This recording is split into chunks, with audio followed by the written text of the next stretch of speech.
What is up guys, haven't got a haircut yet here, back at it with another banger video.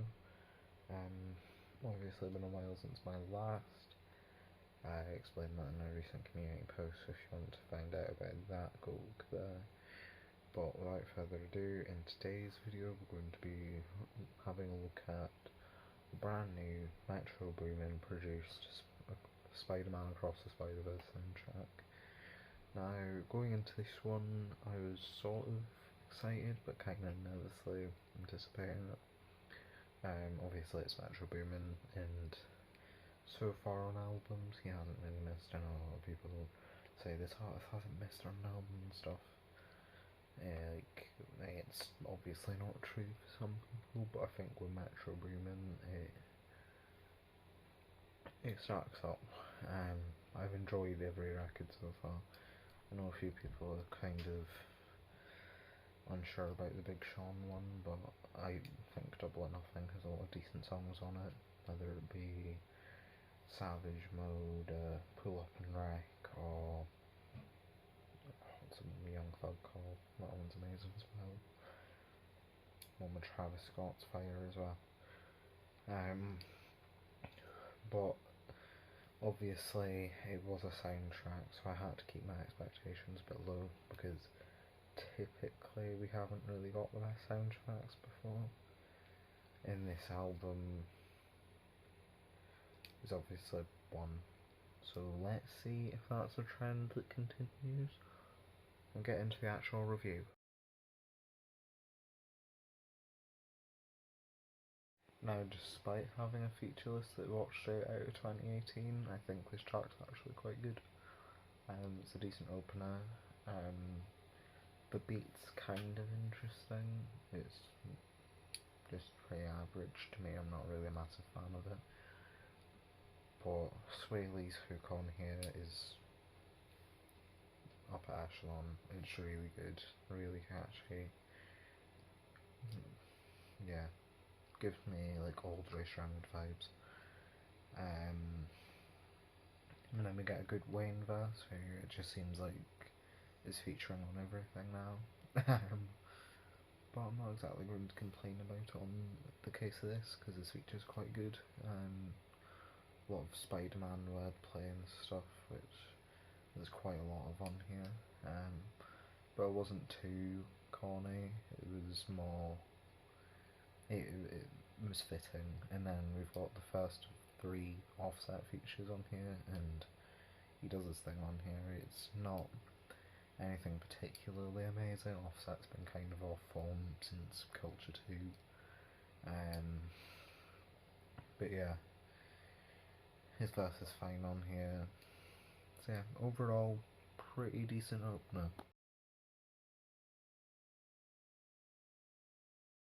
Now, the first thing I thought when I first heard this track, Am I Dreaming, was that the beat gave off like Kanye vibes, with the strings, but then it goes into a trap beat, so it didn't really continue with that. This track's quite good. I'm not familiar with the Roisee, I don't know how to say her name. I actually checked her Spotify page, and she doesn't have a song with more than 1,000 streams, so relatively new artist I think, but she does her thing on here. And A AP Rocky comes with another great feature verse. He's been on a pretty decent run in the past couple of years.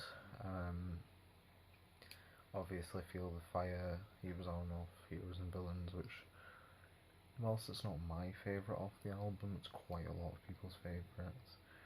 And it's a really good song. Yeah, pretty solid track, even though the instrumental does kind of give me wedding music vibes.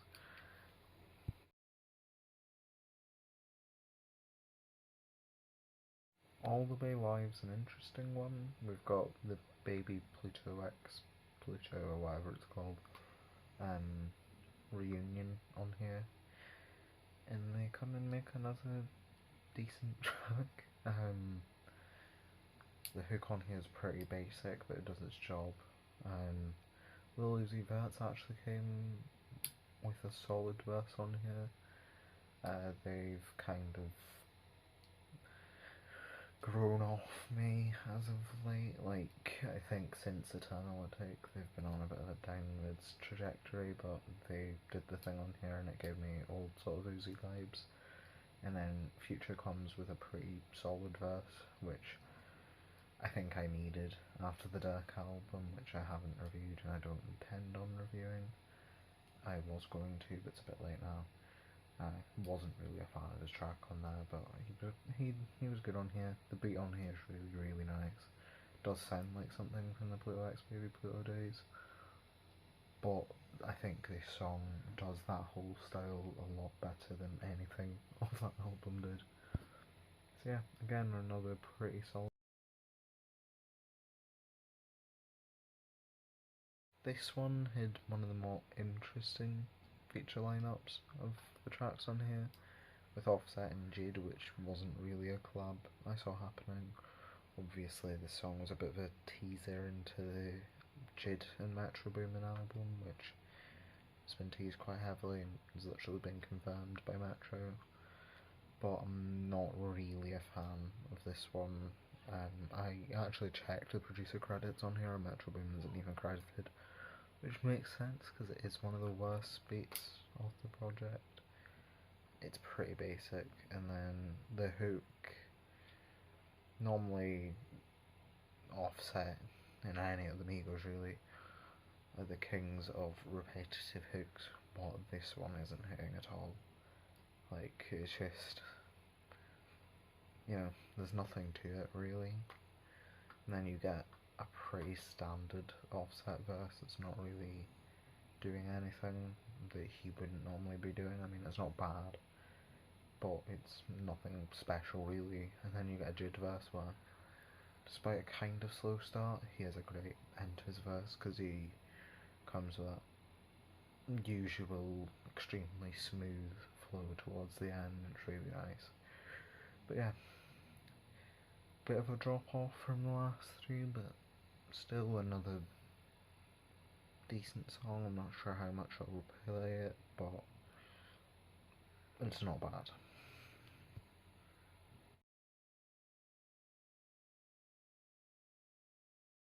Hummingbird's a song that grew on me as it went on. It's the longest song on here, being just over 5 minutes long. And it starts in a kind of way. I just wasn't really feeling it, but as soon as the instrumental starts switching up and having more words rather than just being a basic slow trap instrumental that you'd expect to hear someone like YNW Melly over, yeah, it's pretty solid. James Blake comes with his typically amazing vocals on here, and there's also like a minute long solo at the end. It's really nice. There's quite a few of them on here. Mike Dean's got quite a lot of involvement. I don't know if he was involved with this track or not, but wouldn't surprise me. But yeah, Hummingbird's pretty solid. It was interesting how it had like multiple different hooks. I think the structure was quite interesting. Because like on Genius, like there's like a million different things on that. But yeah, another good track. Alright, all these peasants in the rap game can step aside the real goats on this track. No, but seriously, Nav is really all this track has going for it. It's a pretty average melodic trap song you'd expect to hear on something like that Before the Storm record by Internet Money. It sounds like something off of there. Swae hook's pretty decent. Does the job really. It just sort of keeps the song going. It's not anything special really. Nav's verse is solid. He's actually been on really solid feature run as of late. Pretty much his 2020s run, he's not really missed once. Like, there's genuinely like only one or two recent Nav features that I don't like. Those being Clingy and his track with Rory and Young Blue. I'm not really a fan of either of those. But yeah. Then we get to the part of this song I was dreading when the feature list first came out. I was like, ugh, a Boogie with the Hoodie featuring on an album in 2023 is kind of not something I expected, to be fair. Just an artist who's really fell off.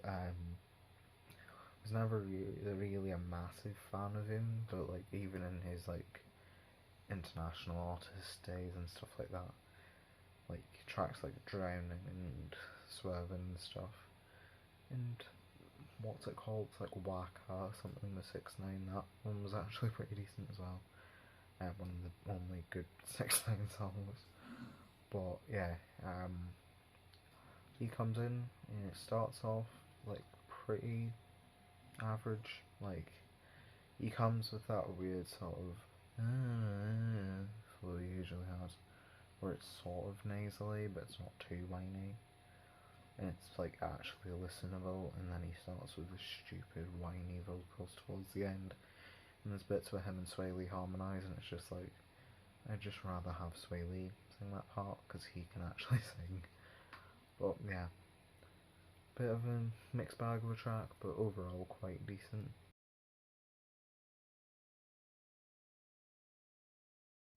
Now, Silk in Cologne's a song that I wish I could like a lot more than I do. It's got an Afrobeat sort of vibe, which is quite different for Metro Boomin. You've got 8 on here who I've never heard of, but she's not great on here, and Offset comes with probably his best verse on the album, but still not amazing.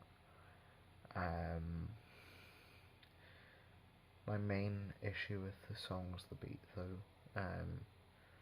I don't have issues with Afrobeats, I really like a lot of Afrobeat songs, but this one just doesn't feel great to me. It sounds quite cheap, and you've obviously, it's also got this sort of guitar lick that plays throughout it, and it really gets quite annoying to listen to by the end of the song. So yeah, not great by any means. I also looked on Genius, and this one wasn't one that was made for the film either. So yeah, I mean that doesn't really surprise me because it doesn't really fit the vibe of the soundtrack, because obviously you've got a lot of eclectic different sounds on here, but this one seemed to fit the least for me. Which, I mean, it's a soundtrack, it's not exactly meant to be massive, cohesive masterpiece or anything, but yeah, really disrupted the listening.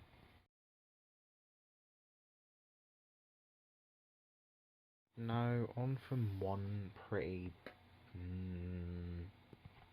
bad Afrobeat song onto a different, pretty amazing one.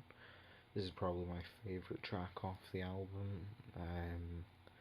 Really sticky hook from Don Toliver, great Don Toliver verse. You also got WizKid on here, and when has WizKid ever been bad? I just kind of wish that Toyan and Beam were more involved with this track. Beam is literally just stuck on the outro, and Toyan does like 2 lines on the Don Toliver verse. I just sort of wish they were more involved. I think they could have did the thing on here, but yeah, pretty solid track, and it's probably my favourite of it. I know it's only been a day since the soundtrack came out, but this track's been my most played off it. I've listened to the album all the way through twice to get opinions on it, but this track I keep replaying as a normal song, and I could see that happening for the rest of the year. Yeah, and it's great for the sort of summer vibes coming in. Yeah, pretty good song.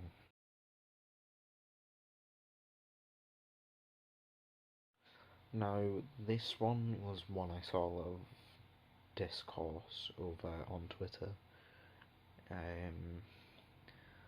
Coi Leray is not exactly the most popular artist on that app. I've got to admit, however, Coi Leray has sort of grown on me over the years, from her entry on XXL, like, in before, it was pretty terrible. And then obviously you had that cypher she did, which was memed out, where her freestyle was so ass that she needed to just shake her ass. And that was all she did, really. But yeah, her album last year was pretty solid to me. And this track might just be one of the best songs that she's released.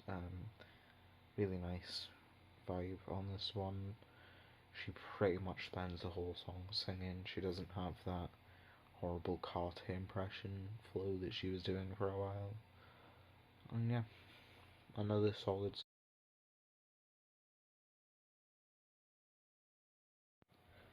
Home is a solid song. Don Toliver's good on this one. He's been good on everything, really. But Lil Uzi Vert came and surprised me again.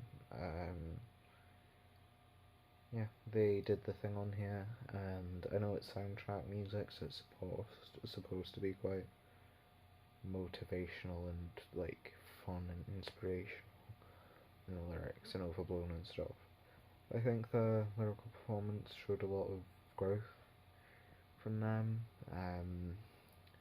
Obviously, a lot of lyrics in the verse not only applying to the film but also applying to them, which I found pretty cool that they managed to make such a personal thing on a movie soundtrack. But yeah, just a nice, solid song about finding yourself, which isn't exactly an original topic, but it's something new for both artists on here. Pretty solid. Nonviolent communication's pretty interesting. You've got James Blake on here again. Not as good as he was on Hummingbird, but another decent performance from him. But where this song really shines is within A$AP Rocky and 21 Savage. 21 Savage continues this ridiculous run he's been on in the 2020s. With another good verse, and then A$AP Rocky absolutely steals the show with his multi-syllabic rhyming on here. He's known for that, but I genuinely think he's really underrated in that department. I'm really looking forward to Don't Be Dumb, which was supposed to release early 2023, and now we're in the second half of 2023, so it's like, come on, quit lying to me. But yeah, that aside, good song. The production's what you'd expect from Metro, dark and nocturnal, but got a bit of a melodic, sad tone to it as well. Solid song. Nonviolent communication, bit of a weird title for a 21 Savage song. I'm sure the kids that are watching this film, that hear the song and think, oh, this 21 Savage guy's quite cool, and they go and listen to his music, will be quite shocked when they look at some of the lyrical content. But yeah, another good song. Giving Up Not the One is an interesting one. Going into it, I was a bit nervous, but excited. Don Toliver and 21 Savage, top tier collab, which I'm kind of surprised hadn't happened up until now, with how similar the circles are. Like, both being close to Metro, both being close with Future, you know what I mean? But yeah, where my sort of hesitation with this track came in was with 2 Chainz, who I've never really been a fan of. He has a lot of lyrics which I find quite funny, but his actual delivery and that weird sort of slow flow he has, I'm not really a fan of. But he ended up stealing the show on here. Don Toliver kills it on the hook. I kinda wish he did more than just hooks on here, because obviously he had that verse on link up, but it was quite short, and he's just had hooks on Home and Given Up Not the One. But yeah, 2 Chainz absolutely killed it on here, which surprised me because it's been a hot minute since I've heard 2 Chainz. Like, last time I heard 2 Chainz was with that album he released last year, and before that, like, it was like 2019. So yeah, a bit of a blast from the past on this one, to be honest. And on the last song, we get what might be the most surprising feature on the album. Nas Morales with Nas. It starts off pretty slow, like, it's just Nas trying to find his footing over this pretty weird beat that doesn't really sound great to me, but then the beat switches up into something more normal sounding. It's quite an old school type beat, and Nas just rips it apart. When it comes to just artist performance on here and not like the quality of songs and that, Nas might have one of the best artist performances on here. His flow on here is on point, his lyrics on here are interesting, which isn't something I'd really expect from a soundtrack, and it's not really something I need from a soundtrack, but he does it on here anyway, and it's pretty decent. And that beat, top tier beat, and it's a good closer to what actually caught me off guard as a pretty decent album. If I were to compare it to stuff that's happened this year, I'll actually do that in my final thoughts. I'm not doing that just now. Alright, on to the final thoughts. Now, this record definitely caught me off guard. Wasn't a record I was insanely looking forward to, even though I am a massive fan of Metro Boomin's work. I was still sort of nervous for this one, just due to the fact it was a soundtrack. But I know it's not exactly a high bar, but this is probably the best soundtrack I've ever listened to. Like, and I know a lot of Kendrick fans will be like, what about the Black Panther soundtrack?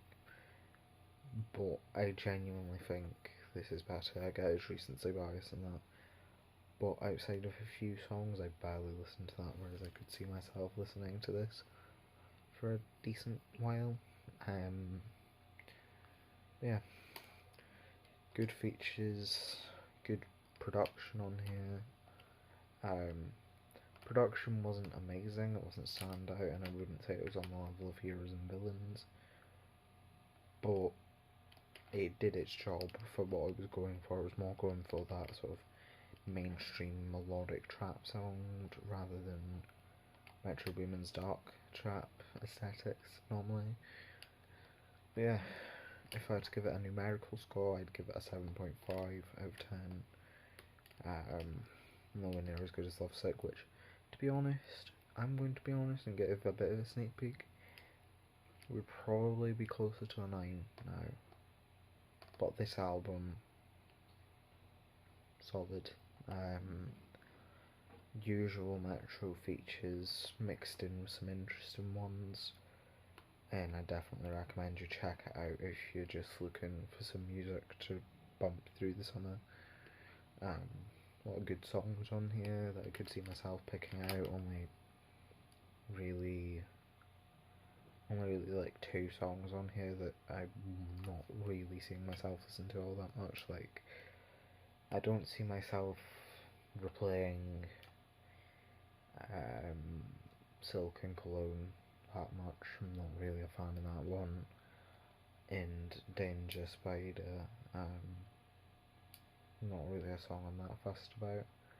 But yeah, let me know what you think of the album in the comments down below. If you liked this video, please leave a like and consider subscribing if you want more 2023 music reviews and lists and stuff. I do it all on here. I'm a pretty dynamic guy. Go check out my second channel, which I've not uploaded to yet, but I'll be uploading to soon. let me know what video you want next, and thank you for watching. I hope you enjoyed. Goodbye.